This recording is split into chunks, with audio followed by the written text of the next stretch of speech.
El perfeccionismo no te hace mejor, te hace más lento, más ansioso y más infeliz.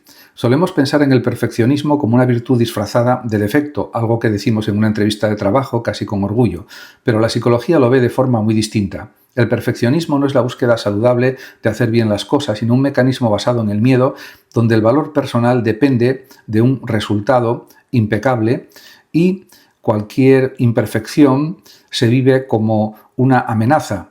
Esta diferencia es clave. Buscar la excelencia impulsa a actuar, a mejorar, a terminar proyectos. El perfeccionismo, en cambio, suele paralizar. Si algo no puede salir perfecto, una parte de la mente prefiere no empezarlo, no mostrarlo, no terminarlo. Así surgen los proyectos eternamente casi listos, los correos que se revisan 20 veces antes de enviarse, las ideas brillantes que nunca ven la luz porque nunca se sienten suficientemente buenas, etc. Detrás de este patrón suele haber una creencia muy arraigada que cometer errores expone algo vergonzoso sobre quién eres. Por eso el perfeccionista no solo teme hacer las cosas mal, teme que ese error revele una insuficiencia personal más profunda.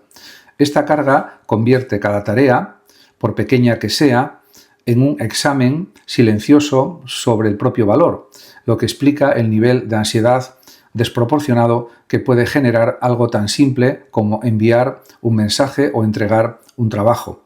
El costo de este patrón es alto y muchas veces invisible desde fuera. Hacia afuera, un perfeccionista puede parecer exitoso, meticuloso, confiable. Hacia adentro, en cambio, puede estar viviendo agotado, insatisfecho de forma crónica, incapaz de disfrutar sus propios logros porque siempre encuentra algo que podría haber sido mejor. La satisfacción nunca llega porque la meta real no es un resultado concreto, sino una perfección que por definición no existe. Salir de este patrón no implica dejar de esforzarse, sino redefinir qué se considera suficiente.